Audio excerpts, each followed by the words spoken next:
Hi everyone, this is my introduction video for AEP 800. Let me start out with a little bit about me. My name is Mandy Berger. I'm married to a farmer and rancher. We raise milo, wheat, and beans. We also have cattle. We have 4 beautiful, very independent daughters.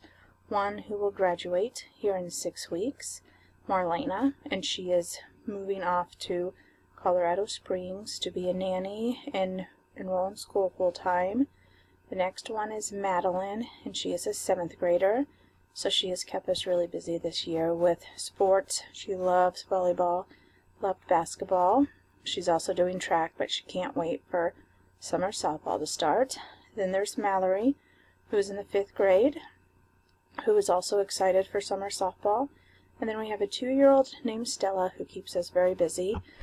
For hobbies, I like to read, cook, just about anything, and I like to experiment with new recipes. And in the summer, I like to plant a garden.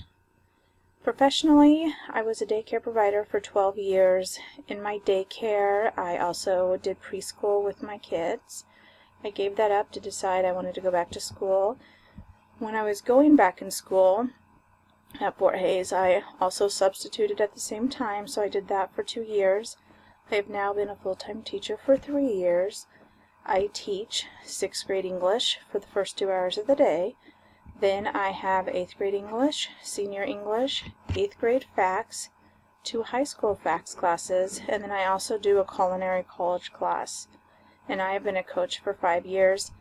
I did track for 3 years and cross-country, head cross-country coach for 3 years, and I have been the assistant girls high school basketball coach for the last 4 years, and I am our district's K sponsor, and I've been doing that for approximately 3.5 years. So to start with, the clinical reflection on impact, implications, and influence on innovative technology. You know, my district school is honestly more a focus on teaching students to become more responsible with technology. You can't walk around today without seeing a student attached to their cell phone or iPad or iPod, you know. So we look at it as not so much giving them, you know, the tools to know how to use them all, but more on how to be responsible with them. We do have a 1-to-1 ratio of computers to students, but like I said, our focus isn't really on having technology in all the classrooms. We want to keep the distractions lower. We've also, since we've made it so we're more about responsibility and trying to do more without, we've seen less cyberbullying during the school hours. Granted, you can't get rid of all of it, but it has helped a lot. You know, the implication of us seeing it this way, our students might be a little bit behind when they move on into college or on into real world when it comes to technology. But I think we have, you know, weighed the negatives and the positives, and we just think that the positives outweigh the negatives when it comes to maybe less technology influence.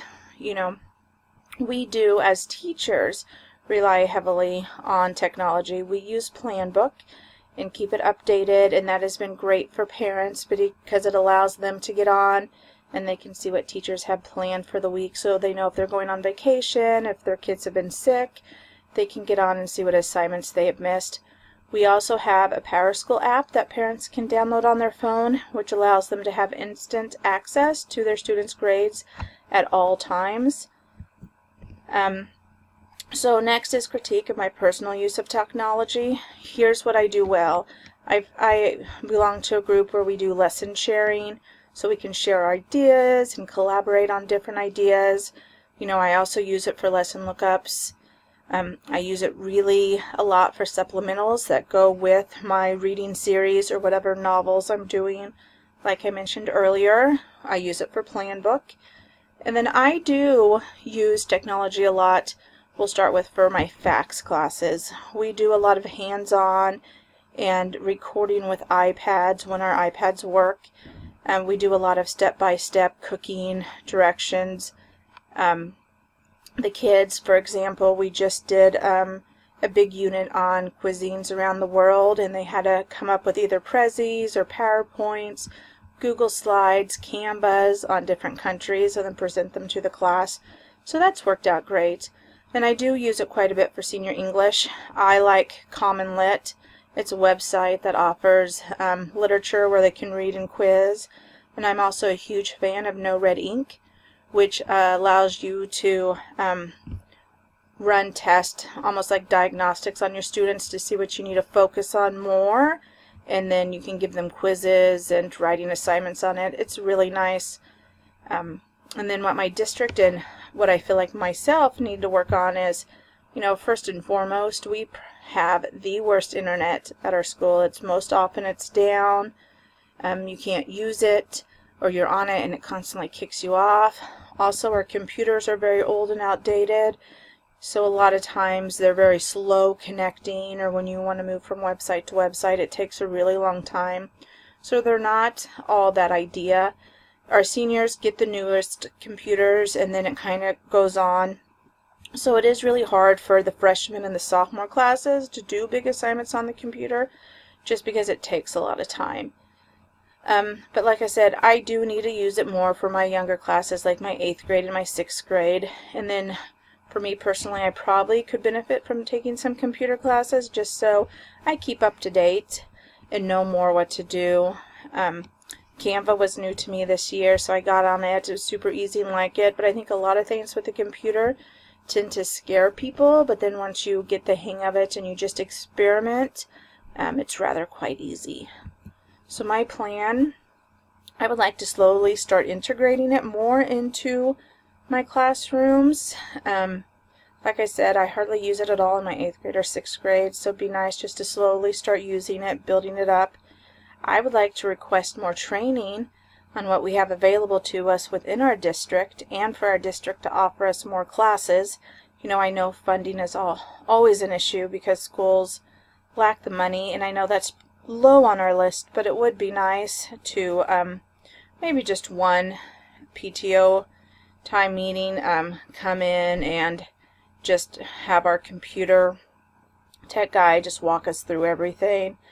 I also would like to request some type of video technology to record my lessons. That way, when I do have students gone, they can hop on and just watch what we do for the day. But iPads don't always work, so it would be nice to have some bigger, some nicer, newer technology to do that with. And once again, that kind of falls back in with the budget and where we are, because we all know that budgeting is a huge problem for a lot of our schools. So that's a little bit about me, and I hope I learn a lot from this next 8 weeks course. This is my first year getting my master's, so I have one more year to go after this, and I can't wait to see what I learn. Thanks.